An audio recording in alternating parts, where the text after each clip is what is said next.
Assalamualaikum warahmatullahi wabarakatuh. Alhamdulillahirabbil alamin. Allahumma shalli wa sallim wa barik ala sayyidina Muhammadin wa ala alihi wa ashabihi ajmain. Amma ba'du. Yang saya cintai dan saya sayangi, siswa siswi SMP Unggulan Al-Falah kelas 9. Alhamdulillahirabbil alamin. Pada hari ini kita bisa bertemu kembali walaupun dalam kelas online. Mudah-mudahan kita tetap semangat, diberi kesehatan oleh Allah Subhanahu wa taala sehingga kita dimudahkan untuk mencari ilmu. Anak-anakku sekalian, pada pelajaran hari ini kita akan membahas tentang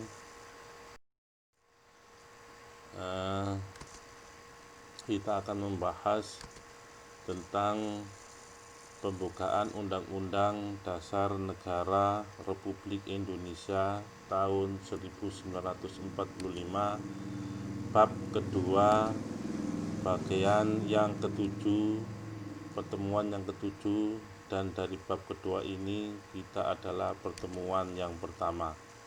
Oleh karena itu, sebelum pelajaran ini kita mulai, marilah terlebih dahulu kita berdoa kepada Allah Subhanahu wa taala.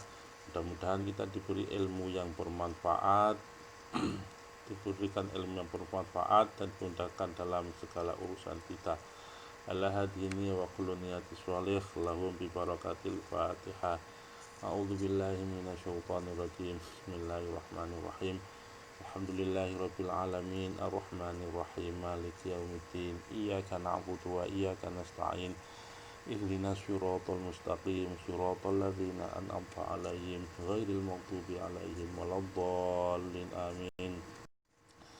Anak-anakku sekalian, dalam bab 2 ini yang topik utamanya adalah pembukaan Undang-Undang Dasar Negara Republik Indonesia tahun 1945. Di sini ada tiga pokok bahasan.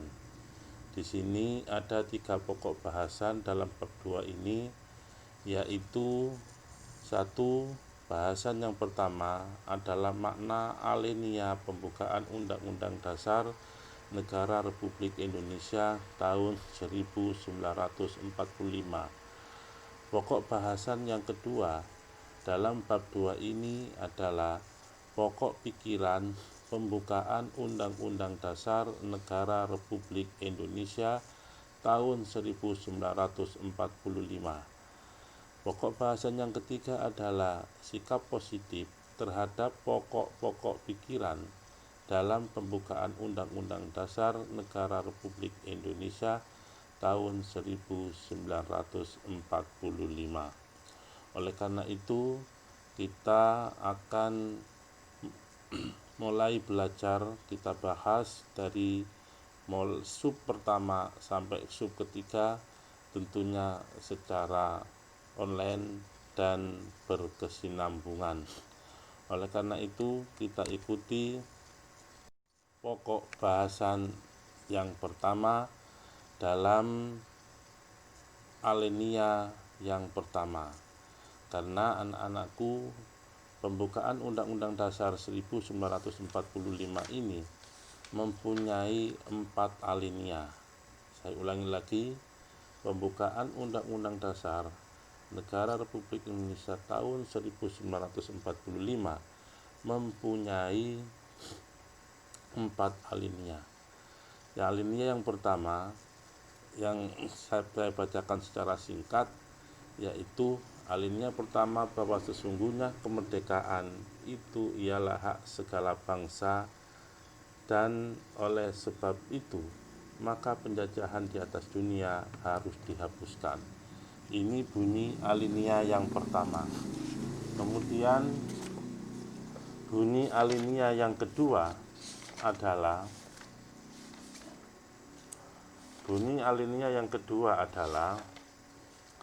dan perjuangan pergerakan kemerdekaan Indonesia telah sampailah kepada saat yang berbahagia dengan selamat sentosa mengantarkan rakyat Indonesia ke depan pintu gerbang kemerdekaan. Ya, saya singkat saja. Alinea yang ketiga adalah atas berkat rahmat Allah yang Maha Kuasa dan didorongkan oleh keinginan luhur supaya berkehidupan kebangsaan yang bebas, maka rakyat Indonesia menyatakan dengan ini kemerdekaannya. Alinea yang keempat adalah kemudian daripada itu untuk membentuk pemerintahan negara Indonesia yang melindungi segenap bangsa Indonesia dan seluruh tumpah darah Indonesia, dan untuk memajukan kesejahteraan umum, mencerdaskan kehidupan bangsa, dan ikut melaksanakan ketertiban dunia yang berdasarkan kemerdekaan, perdamaian abadi, dan keadilan sosial. Ini adalah cuplikan-cuplikan yang Bapak bacakan tidak secara utuh, tapi minimal ada satu gambaran bahwa alinea-alinea yang ada di pembukaan Undang-Undang 45 yang seperti Bapak bacakan tadi itu mempunyai makna dan mempunyai arti dari masing-masing alinea.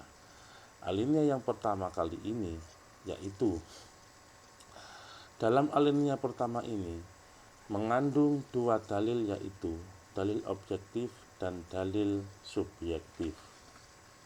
Saya ulangi lagi, dalam alinea pertama ini adalah mempunyai dua dalil, yaitu dalil objektif dan dalil subjektif. Dalil objektif, apa sih dalil objektif itu? Yaitu bahwa penjajahan di atas dunia harus dihapuskan karena tidak sesuai dengan peri kemanusiaan dan peri keadilan. Dalil yang kedua yang berupa dalil subjektif, yaitu aspirasi bangsa Indonesia melepaskan diri dari penjajahan. Dari kedua makna itu mempunyai arti tugas terhadap bangsa dan negara serta warga Indonesia untuk melawan penjajahan dalam segala bentuk. Anak-anakku yang kami hormati dan kami sayangi, yang selalu siaga, selalu semangat dalam belajar. Dalam alinea pertama ini, secara garis besar, secara substansial, yang sudah Bapak bacakan tadi, alinea pertama yang berbunyi bahwa sesungguhnya kemerdekaan itu ialah hak segala bangsa, dan oleh sebab itu maka penjajahan di atas dunia harus dihapuskan karena tidak sesuai dengan peri kemanusiaan dan peri keadilan. Ini mengandung dua keinginan, dua substansi permasalahan pelajaran. Yang pertama adalah bahwa penjajahan di atas dunia harus dihapuskan. Di negara manapun tidak ada satu negara pun yang akan mau dijajah.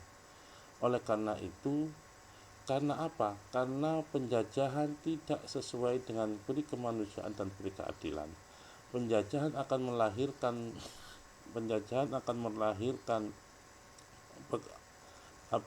ketidaknyamanan dalam masyarakat yang dijajah.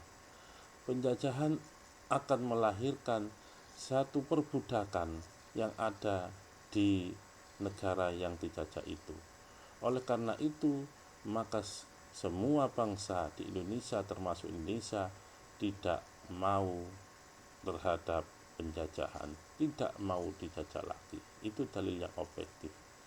Yang kedua, dalil subjektif. Dalil subjektif yaitu aspirasi bangsa Indonesia melepaskan diri dari penjajahan.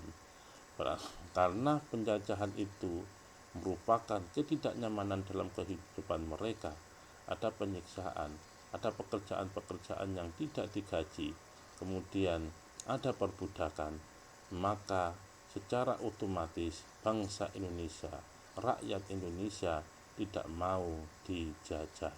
Oleh karena itu, kemerdekaan yang sudah kita raih ini harus kita pertahankan dan kita tetap waspada dalam segala bentuk penjajahan yang ada di negara kita ini.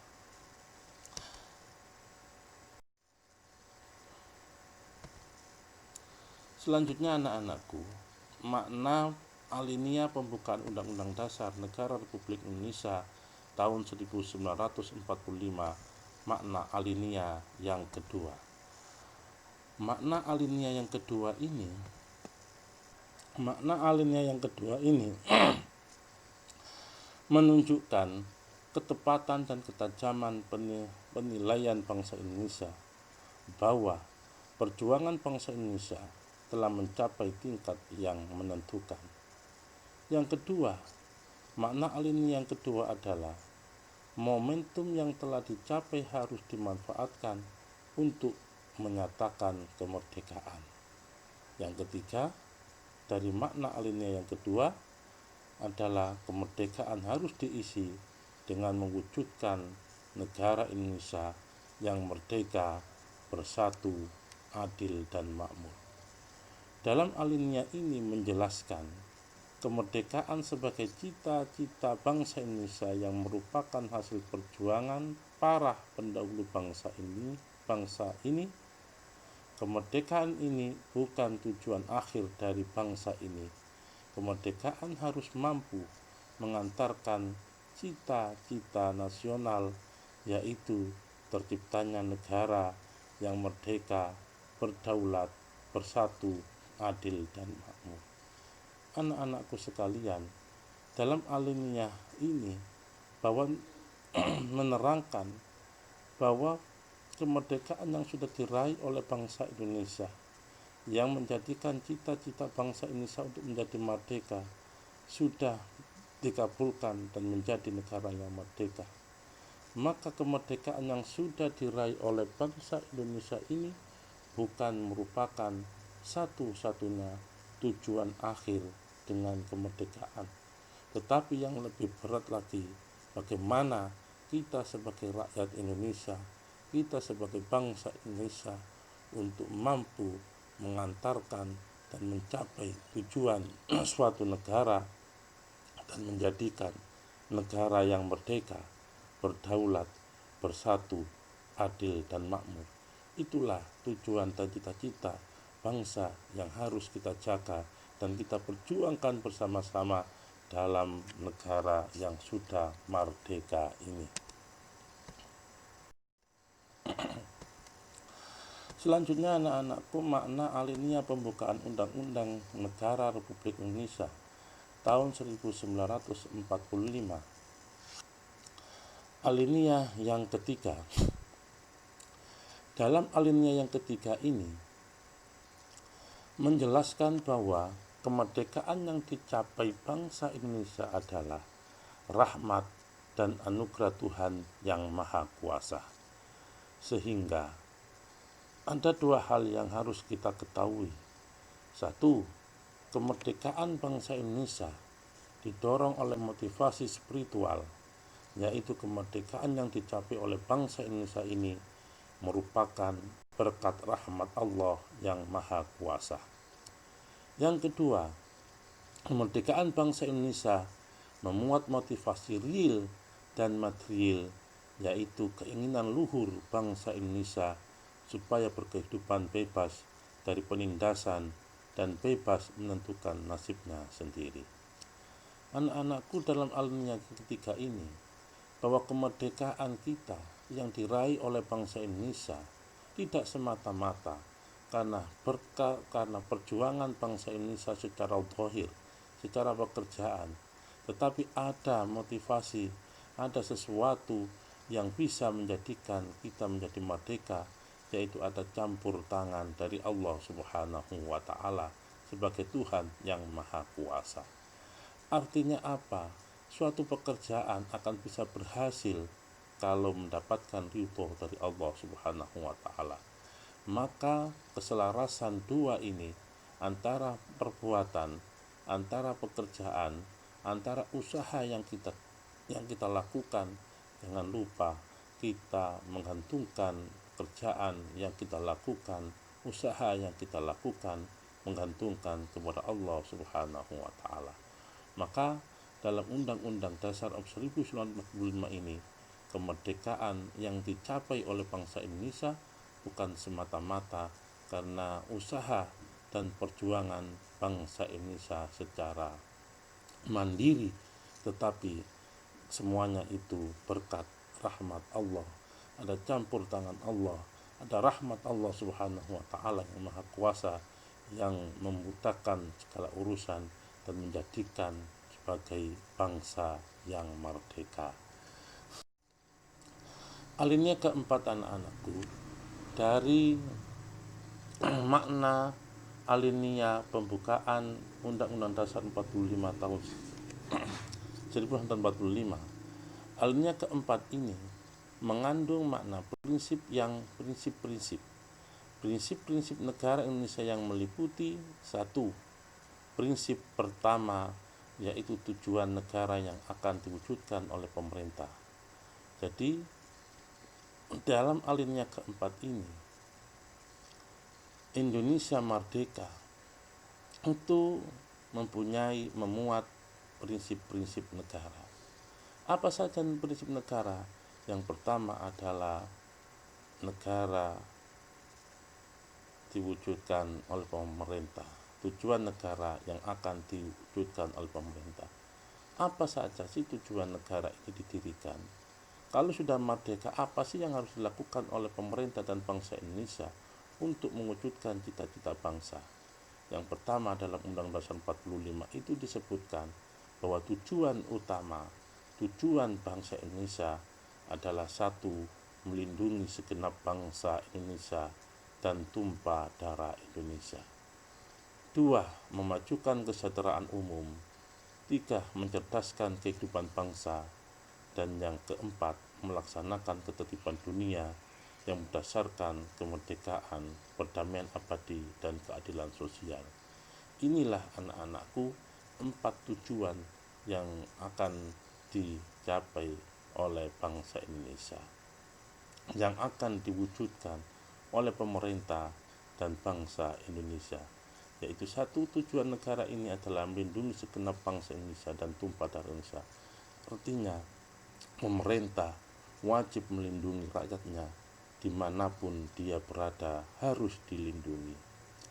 Yang kedua, memajukan kesejahteraan umum.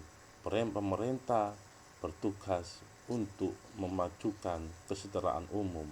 Pemerintah memajukan perekonomian rakyat, kehidupan rakyat menjadi lebih baik. Yang ketiga, mencerdaskan kehidupan bangsa. Pemerintah mempunyai tugas untuk mencerdaskan kehidupan bangsa. Yang keempat, melaksanakan ketertiban dunia yang berdasarkan kemerdekaan, perdamaian abadi, dan keadilan sosial. Prinsip yang kedua. Prinsip yang kedua adalah negara Indonesia prinsip yang kedua yaitu ketentuan diadakan Undang-Undang Dasar, Padang Tubuh atau pasal-pasal. Dalam prinsip kedua ini yaitu memantapkan ketentuan Undang-Undang Dasar. Undang-Undang Dasar yang kita miliki itu ada 2 struktur, yaitu satu, struktur pembukaan yang kita bacakan tadi, bahwa sesungguhnya kemerdekaan itu ialah hak segala bangsa dan seterusnya. Itu secara global, kemudian di breakdown, diperinci lagi dengan adanya Padang Tubuh atau pasal-pasal. Misal pasal 1, bab 1, pasal 1, pasal 2, pasal 3, dan seterusnya. Itu ditegaskan oleh bangsa kita. Jadi dengan demikian, dengan adanya pasal-pasal yang ada di Undang-Undang Dasar kita, dengan adanya pasal-pasal di Undang-Undang Dasar negara kita, Indonesia ini, Undang-Undang Dasar 45, menegaskan bahwa negara Indonesia ini adalah merupakan negara hukum. Saya ulangi lagi, dengan adanya pasal-pasal yang ada di Undang-Undang Dasar 45 menegaskan bahwa negara Indonesia adalah negara hukum. Apa arti Indonesia adalah negara hukum? Artinya segala sesuatu harus berdasarkan hukum yang berlaku di negara Indonesia. Yang ketiga, prinsip-prinsip yang ketiga dalam Undang-Undang Dasar 45 alinea keempat ini adalah bentuk negara. Kita ketahui bahwa para pemimpin kita memilih bentuk negara adalah republik. Bentuk negara kita republik, bukan bentuk negara kerajaan, bukan bentuk negara monarki, tetapi bentuk negara kita adalah negara yang berbentuk republik yang berkedaulatan rakyat. Prinsip yang keempat yaitu dasar negara adalah Pancasila. Saya ulangi lagi, dalam hal yang keempat ini, prinsip yang keempat yaitu negara kita Pancasila. Karena di dalam undang-undang ini, dalam pembukaan undang-undang dasar ini ada rumusan Pancasila yang terdapat dalam alimnya keempat ini. Saya bacakan rumusan yang ada di Undang-Undang Dasar 45 dalam pembukaan ini. Secara singkat, yang negara Indonesia berdasar kepada ketuhanan yang Maha Esa, kemanusiaan yang adil dan beradab, persatuan Indonesia, dan kerakyatan yang dipimpin oleh hikmat kebijaksanaan dalam permusyawaratan, serta dengan mewujudkan suatu keadilan sosial bagi seluruh rakyat Indonesia. Yang saya bacakan barusan tadi ini adalah merupakan rumusan Pancasila yang terdapat di pembukaan Undang-Undang 45. Maka dalam prinsip ini ditegaskan bahwa prinsip yang keempat yaitu menitik beratkan pada dasar negara yaitu Pancasila. Anak-anakku sekalian, demikian pelajaran online kali ini. Mudah-mudahan bisa bermanfaat dan kita mendapatkan ilmu yang bermanfaat. Akhirnya kami akhiri, wallahul muwaffiq ila aqwamit thoriq. Wassalamualaikum warahmatullahi wabarakatuh.